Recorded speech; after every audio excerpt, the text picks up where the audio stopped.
take me out. I've heard this before, but it's so much more now. Hello, welcome to this video. My name's Dan, aka Lucent, and today I'm going to be reacting to 1989 by Taylor Swift. Let's go. Let's go. This is stage 5 of the Swiftie conversion. Is it 5? Yeah, this is stage 5 of the Swiftie conversion. I hope you're still with me. I've definitely heard this one before. So I'm not going to say like, oh, this is the first time, whatever. My sister had it, she played it in the car. But like looking through like the list of songs, like I don't really remember a lot of them. I mean, even if I have heard them before, like now I'm a like certified Swiftie. I'm sure that like with all the stuff that's like gone on up until this album, I'll now have a lot more context and I'll have a completely new view of what the songs are about. So I'm quite excited to like listen to 1989. Now I've listened to all the old albums. I'm sure a lot of you have come back from the previous reactions, but if you are new to this channel, hi, welcome. Check out my previous Taylor Swift reactions. I'll link the playlist in the corner for you. In order, I did Folklore, then I did Red, then I did Fearless, and then I did Speak Now. Before I did Folklore, I wasn't really much of a Taylor Swift fan, and then I realised that Taylor Swift is an amazing songwriter, and I'm like now like certified Swiftie, thanks to my Swiftie bestie, who was the first one who told me to listen to Folklore. I noticed on my like analytics that actually quite a large amount of my views on each of my videos are from non-subscribers. Like, what are you doing? So if you haven't subscribed, make sure to subscribe. I just got to 1,000 subscribers last week. Woo! A very large proportion of that is you Swifties, so thank you again for that. And if you like the video, then give it a like. Without further ado, let's get into the reaction. Yeah. Okay, so first off, we have Welcome to New York. Oh, I might have heard this before, but I don't remember it at all yet. Ah, it's why people go to New York, isn't it? Ah. Ah. Ah, the lights are so bright, but they never blind me. Ah, put them away for now. We're not thinking about broken hearts at the moment. We're finding ourselves. It really feels like an adventure, this song, doesn't it, you know? Oh. I love the harmonies. Huh. It's really cool, like, I like any real love. Oh. I love how she like relates to the like loving the city. I love that. That's really cool. It's like more like adult, more grown up idea of love, and then relating to that love to a city is quite cool. And it's like discovering yourself and having an adventure. I love that. Really nice way to open an album, actually, to open it with like a bright lights, big city moment, you know? Love that. That was really cool. Like, it's definitely more of a pop sound we're going for here. Like, it's almost like 80s synth vibes. But I really love how it feels like an adventure, like something new. I think that's kind of like the idea of this album. It's something new for Taylor. Definitely shows us the kind of direction that she's going with in this album, you know. I love that middle eight with relating the loving the city, just like any real love, it drives you crazy. It's kind of revealing an element of how Taylor's kind of grown up again, you know, like this is album number 5. We've moved on from the heartbreak of Red and we've grown up a little bit, and her attitude towards the city and to love is more mature. Yeah, I like that. We're going to go on to song number 2, Blank Space. Of course I know this one. We did this song with one of my a cappella groups, actually, back in the day. One of my friends at uni, Married, wrote this really cool arrangement. There was like a mashup of this and Bleeding Love. It was really, really cool. This song always reminds me of that. Cool. Oh, this is such a good song. Right, I'm ready. Meet you where you been. I love like how she refers to like the love game. It's almost like what people think of her, you know? And I know you heard about me. They'll tell you I'm insane. And you love the game. Yeah, oh my god, this makes so much more sense now. Oh my god. Got a long list of ex-lovers. Oh my god, I get it. And I'll write your name. It's like self-referential, isn't it? I get it now. This is like the perfect storm. People think that she's crazy, and this is that song. My nightmare dressed like a daydream. Very clever, because she's kind of like almost like playing into what people say about her and playing into the kind of like almost sexist portrayal of her as like a nightmare dressed as a daydream, you know? I feel like I appreciate this so much more now. I get it, you know? Don't say I didn't warn ya. And I'll write your name. So, right. Oh my god, I get it. I don't think I ever really got blank space before, but now it's like, it just makes sense, right? So she's telling the story of this woman who is known to be crazy, who invites boys over to our house for the weekend to be the good girl, and then goes crazy, and it's like, it feels like this is what the media portrayed her as, you know, this kind of like crazy girlfriend who was just going to ensnare you. Poor unassuming guys. The nightmare dressed as a daydream is probably the best line, isn't it? Oh, it's such a good line. I get it. Cool. Right, let's go on to the next song. Oh, this is Style. I like this one. Oh, yeah. I love the pace of this. The feel, like it kind of has this kind of like deep rolling thing going. Headlights. Meh. Keeps inviting a guy back. Oh. Red lips, red lips. Oh, this is such a good song. Oh. It's like the reason she keeps on coming back to him. Like style, like fashion. It's cyclical and it goes round in circles. She keeps on coming back to him even though she knows it's bad for him. Oh. It's telling her what she wants to hear again. Oh, I love this. I love how she paints this picture here. I love it. It's so good. I forgot how much I love this song, and it means even more now, you know? I keep on coming back because you're just so beautiful and you're so this picture of a perfect man for me. Oh. Take me out. Oh, just take me out on a real date, I guess. It's not like real love. It's, I don't know, yeah. But they keep on coming back to each other. They're drawn to each other. I love that. Oh my god. That is so much better now. Oh my god. And no words. Like, that song is just like... I remember really liking it back in the day, but I don't think I really appreciated it fully. Now I get the cars and the headlights and the red lips. I get it, you know, I get the sense of this kind of situation where she can't pull herself away from this guy because there's all of these reminders about why she loves him and why they're so perfect together. Even though it never works, even though it crashes down every time, they're still always in style because they still, in some way, are drawn to each other. And I just absolutely love the chorus with the you've got that James Dean daydream look in your eye. It's just like, and the slick back hair with the white t-shirt. It's like she's just kind of painting all these she's just doing that beautiful, amazing Taylor Swift thing where she paints in all these little details that really make you like relate to the situation, and like they're the kind of things that you notice when you are in love with somebody. And like she just like paints that so beautifully every bloody time, doesn't she? And like, oh my god. But that kind of like ties it up in more of a pop. Oh, it's just so good.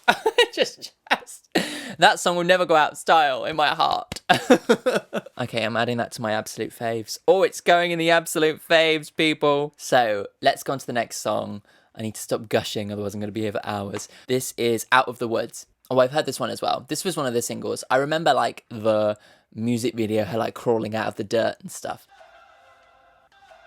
Kind of sounds almost like a bit like Churches, like the production is very kind of Churches, London Grammar vibes. The Polaroid. Oh, that's like the album, isn't it? The album cover. Screaming Colour. It's like, whoa.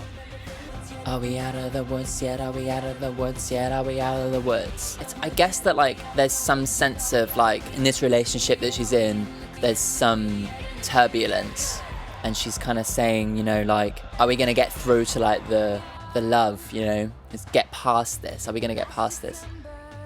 December, it's the same person that she keeps on singing again. Aww. Oh, this is really good. Oh my god, this album is really good. Are we in the clear, yet in the clear, yet good?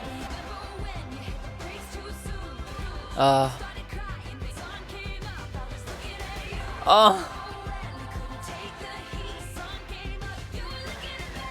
Oh my god, I love... Oh my god, Queen of the Middle Eight. Oh my god. This is so good. Are we out of the woods? I've heard this before, but it's so much more now. Now I really listen to the lyrics and really feel the story. Oh, I hit the brakes. It's like a car crash or something. In the clear, yeah, good. Oh my god. Can we just stop for a second and just, like, take in? I remember when that song came out and being a bit like, okay, this is a bit weird, a bit repetitive. Oh my god, like I was so wrong. Oh my god, it's so good. It's such a good song. Oh my god, that middle A where they're like, you hit the brakes too soon and now I'm in the hospital room with 20 stitches and whatever. I'm assuming that's kind of a metaphor for like, we had a fight, you know, everything fell apart and like, is our relationship gonna get through it? I think it might do, because when the sun rose, you were looking at me. She's just the absolute queen of just painting this like such a beautiful like picture just by saying when the sun rose you were looking at me. It just says so much because it puts a setting on it. It's like this thing that happened, this car crash, was like overnight, you know, it was in the middle of the night, we crashed, and then in the morning, once all that time had passed, I was still there, you were still there, obviously, I don't know, we were injured, whatever, but you were still looking at me. It's like she says so much in such a small amount of lyrics. It's just like so good. Can we just? Oh, yes, Taylor. Now, I just love it. I love it. If I wasn't a Swiftie, like this, oh my god, I totally am now. I'm really excited to do Reputation. Everyone has told me that I'll probably be a Reputation stan. Like, we'll see. I'm going to do that one next month. Are you ready? Song number 5. Here we go again. Okay, so if you haven't been keeping up with my Swiftie conversion so far, I've learned that the song number 5 on every album is the tearjerker. It's the heartbreak. So first we had My Tears Ricochet. That one I didn't find as sad, but then when I did Red, I All Too Well broke me. If you want to check out that reaction, I'll link it. Like, oh my god, I was a snivelling mess. And then we had White Horse, again very sad, and Dear John, again very sad. Enough rambling. This is the song number 5 for 1989. I wonder if it'll get me. We'll see. I mean, I was almost crying out of the woods, and that's song number 4. All you had to do was stay. Huh. Oh, yeah.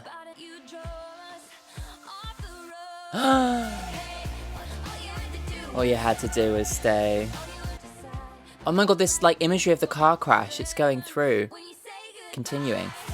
Like, it was working and we were in love, and if you just stayed, it would have been fine. But now I'm picking up the pieces of our broken relationship. That stay, that really high stay, almost sounds like the skidding wheels, doesn't it? You were all I wanted, but not like this. It's too late, you can't come back. Like, if you wanted this, then you should have just stayed in the first place, you know? I love the continued imagery of the car and the car crash, though. I love that kind of thematic storytelling. Less of a tearjerker, but definitely emotional, like, because, like, had he just stayed, had the relationship not gone off the road, and had you not, like, ended it so abruptly, then we could have carried on. And now you're here back saying that you want in, but it's too late. But if you just stayed in the first place and not broken my heart, then we could have had something, you know?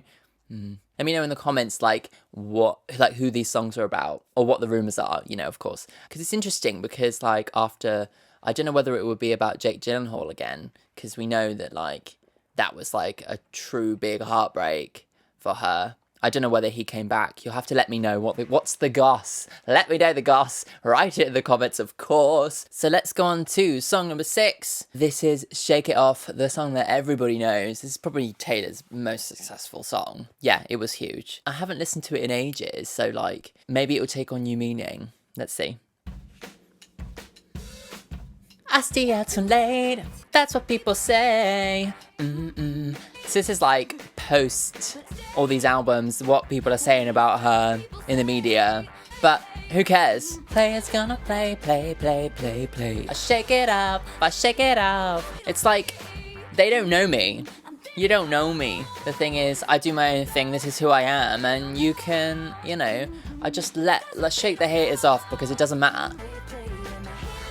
I think knowing, like, the context of this song, and, like, thinking back about, like, the reaction to her writing songs about real people and all that kind of stuff, this song makes a bit more sense, Hey, the lies and the dirty, dirty cheats of the world. And she's like, oh my god, fella over there with the hella good hair. It can shake. The fact that she's writing a song about having to ignore all the haters and stuff, though, I don't think she necessarily has let go of it yet, even though this is, like, her trying to let go of it, It's a very good song, isn't it? I mean, it proved itself to be, like, super successful. It's super catchy, it's, like, memorable, it's fun, but it has, like, a real kind of, like a solid message to it. But it's all very succinct, It's a really well-written pop song. It's probably the most pop she's been, Let's go on to song number 7. This is I Wish You Would.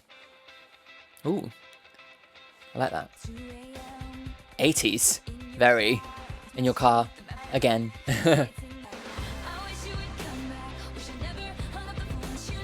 Yeah.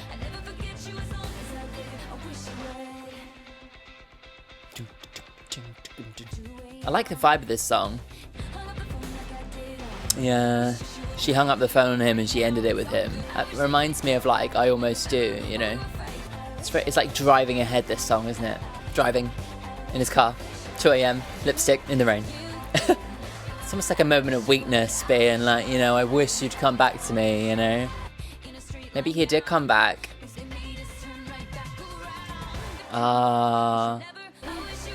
This is pretty epic, isn't it? Oh. Cool. I think it's another song that's like, she's kind of can't quite let go of this person again. It's like in Style, where, like, even though they keep on crashing down they come back every time. It feels a little bit like that, like, in the way that she's not quite given up. She still wishes that he would come back to her. Yeah, I quite like that. I love the guitar. And it's like, usually a guitar like that is used in a much kind of more, like, jubilant kind of song. Feels a little bit more desperate, Right, so this is song number 8. This is Bad Blood. So I know this song, obviously. This was a big deal back in the day. I don't like this one, but maybe it will have grown on me given the situation. We'll see. I just remember it being a bit petty, despite the fact that, like, in so many instances, like, she has matured through every single album. But Bad Blood, if I remember it correctly, doesn't feel like that. But we'll see. I'll have another listen and see if, like, things have changed for me.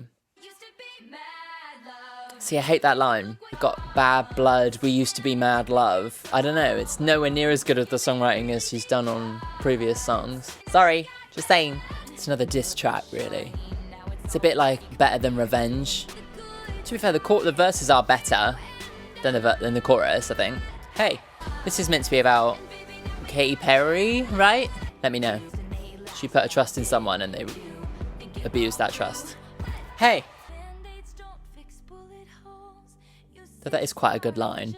It's definitely catchy, like, and I remember it being a thing in the moment, Like, so many of Taylor's songs change throughout, but that one is much more repetitive. Like the actual chorus doesn't change in lyric at all. Like she's very good at like changing the lyrics in the chorus occasionally to kind of mix it up and develop the story, but that one is like there's like two versions of the lyric and it repeats like a lot. Like I don't know, it doesn't have as much substance to it and it just feels a bit shallow and a bit childish. Like I get that she was like she put her trust in someone and that trust was like abused, but like I don't know, I just don't really like these kind of diss tracks in a similar way. I didn't really like Better Than Revenge either. So come for me. Let's go on to our Wildest Dreams. I remember really liking this one back in the day. So let's just have a little sing along, shall we? Definitely has more like emotion to it. Drive. Oh. No. Oh, I love it. The red lips and rosy cheeks. Oh my god. Oh, it's so good, isn't it? It's like a love that's too perfect to be real. You know? Oh, handsome as hell. It's like the, you know, feels like that. Say you'll remember me, even if it's just in your wildest dreams. You know, we might never see each other again because this isn't, it's almost like it's not fated to happen, but you'll see me again even if it's just in your dreams, you know. Oh, let's just do it for the memories, you know. This is so beautiful. It's like back to the like fairy tale Taylor Swift days, you know. Oh, there you go. The TTT again. The typical Taylor twist. Even if it's just pretend.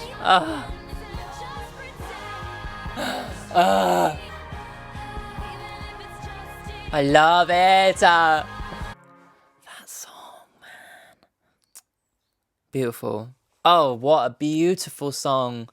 There's just so many, it's like so perfect the way that it like so many elements of that song come together, you know.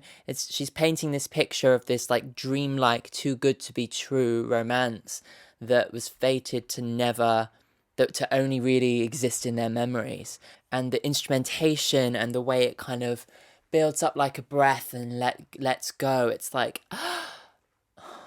like a sigh. Like the whole song is like a sigh, as if she's looking back through her memories and just sighing at how beautiful it was. And the instrumentation, the strings, the way she sings it, everything all comes together to create that sigh. And it's just wonderful. Wonderful. Like adding it to my absolute faves. Wonderful. Wildest dreams it's like, oh, so beautiful. So let's go on to song number 10. This is How You Get the Girl. Oh, the guitar. It's back. Almost thought that this was Speak Now for a moment then. Oh, it's kind of saying, you know, this is what I wish he would do. Oh. She's like, I will wait forever and ever if this guy were to really show me real love and show me romance. I would give my all. Me too.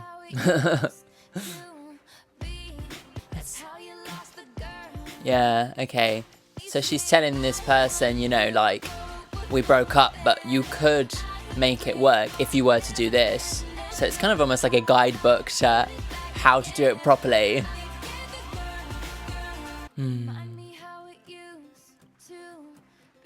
Take it back to where we were. A lot of this album is like, take it back to how we were before, you know, kind of reminiscent. She must be writing this in a specific stage after the relationship. I think in some of her earlier albums, she's been in the middle of the heartbreak, but this kind of feels a bit more after the fact. That's how you did it. I like that last line. That's how you did it in the first place. That's why I still love you, you know. She's looking back at the relationship she had and kind of thinking, you know, why can't it go back to how it was. You know, actually, if you were to do A, B, and C, you would get the girl again. Because that's how you did it in the first place, and I'm still here, you know. Maybe it's all about Jake Gyllenhaal still. Maybe she's not quite over it yet, you know. Let me know in the comments who it's actually about. I want to know. I want to know. So let's go on to song number 11. This is This Love. I love the acoustic guitars made a return. This is lovely. I love the dry, kind of raspy strings. I love that sound, you know, that feeling, you know.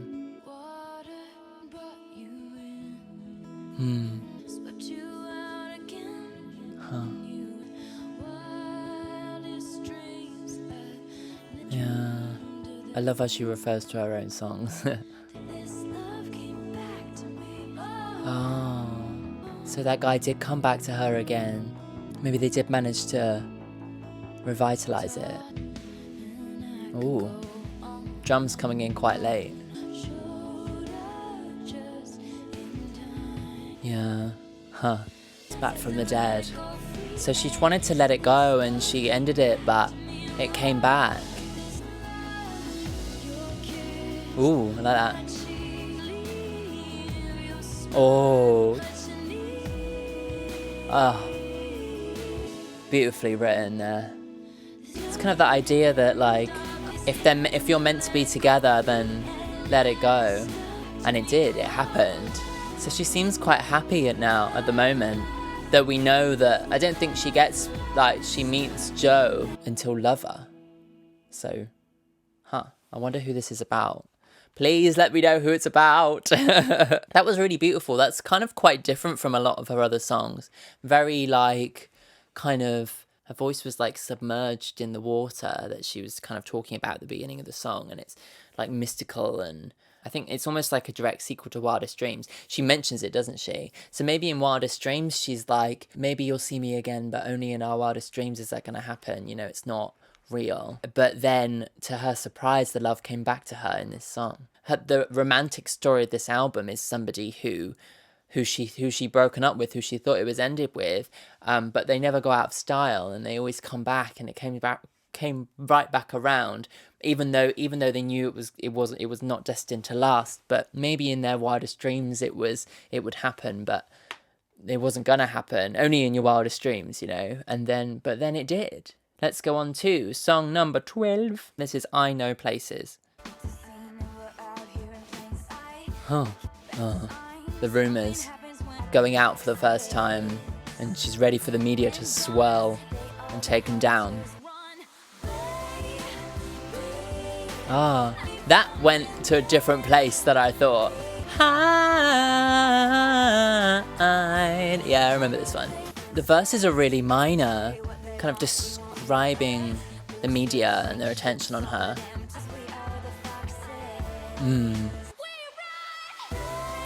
I love how it becomes major in the chorus. It's like she's taking him out of the public eye and somewhere where they can hide, you know, and be themselves. Tracing the tears, trying to track us down. Oh, I love that. I love that this song has like a positive resolution in the chorus.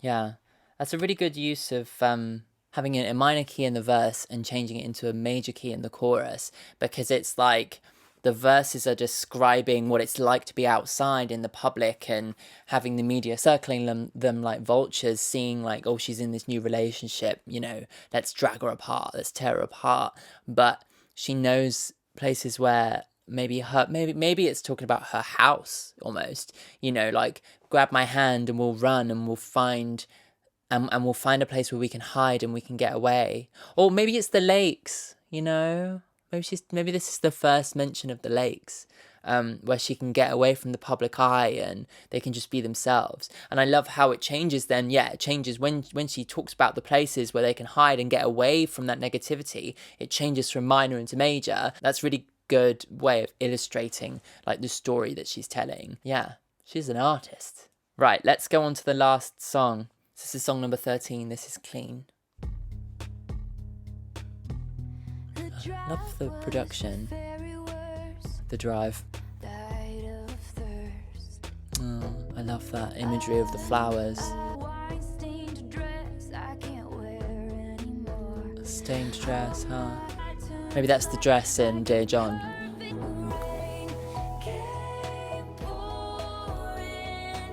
The rain. Oh.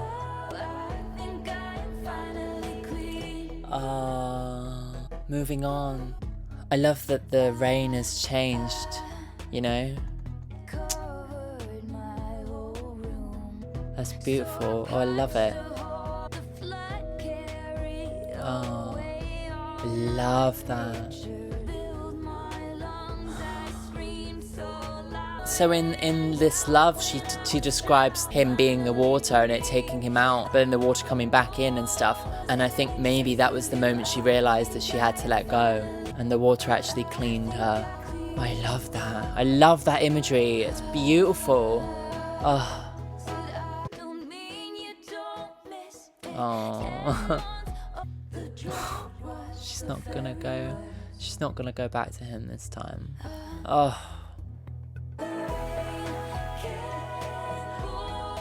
So clever. When I was drowning, that's when I could finally breathe.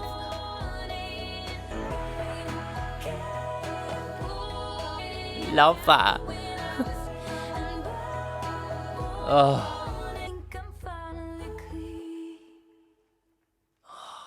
Oh, I love that. I love that. What a beautiful last song. Just all that amazing imagery. Like, obviously she has to mention going on a drive.